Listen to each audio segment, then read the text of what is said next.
Қарты бар үйдің қазынасы бар дейді қазақ халқы. Расында да солай. Ата-жесі бар үйде береке мен молшылық бар сияқты. Үйіне түсетін кісі де көп, қонақ та толы. Әр күндері мереке болып өтеді. Ол кісілердің тәрбиесін, үлгі-өнегесін алып өскен бала қандай тәрбиелі, дана болып өседі. Атасының қасында жүріп, ескінің әңгімесін тыңдап, қамшы өрсе, бір бауын ұстап отырса, бойына қаншама рухани әрі дағдылық қасиеттерді сіңіреді. Сол сияқты әжесінің айтқан ертегі әңгімелері арқылы жақсы мен жаманды, өтірік пен шындықты, ақ пен қараны ажыратуды үйренеді. Баламен отырып әңгімелескеннің өзі тәрбиедегі ең маңызды құрал болып табылады. Баланың айналасындағыларға деген сенім оятады, тілін дамытады, тілі арқылы ой өрісін, интеллектісін арттырады.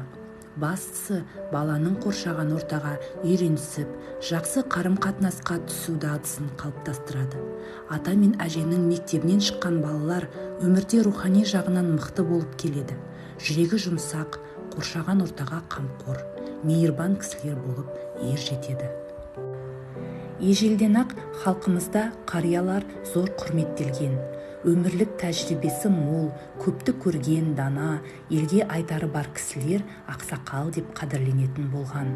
Олар ел ішілік, туысаралық, отбасылық үлкен дауларды, мәселелерді шешкен, ортақ байлам айтқан.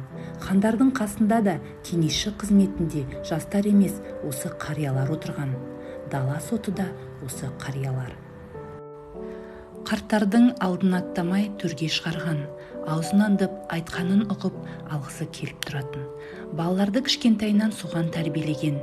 Үлкеннің жолын кеспе, үлкенге құрмет көрсет, үлкендердің сөзін бөлме және тағы басқа сынды тыйымдар қазақ халқында өте көп.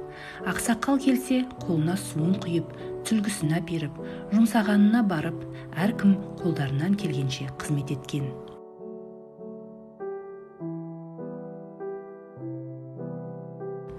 Ал қарттарымызда елге ақылын айтып, батасын беріп отырған. Қайсты бастасақ та қарттармен ақылдасып, олардың батасын алмай бастамаймыз. Өркенің өссін, өрсін кеңісін, атадан озып туған ұл бол, ниетіңе жет, атаңның ұлы болма, адамның ұлы бол.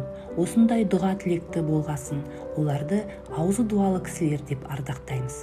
1 қазан халықаралық қарттар күні. Үлкенді сыйлау, оларға құрмет көрсету, ата-бабадан келе жатқан салтымыз. Құрметті қариялар, сіздерді 1 қазан халықаралық қарттар күні мерекесімен құттықтаймыз. Еңселеріңіз тік, өмірлеріңіз шуақты болып, күш-қуаттарыңыз сарқылмасын. Еліміз тыныш, халқымыз аман болсын.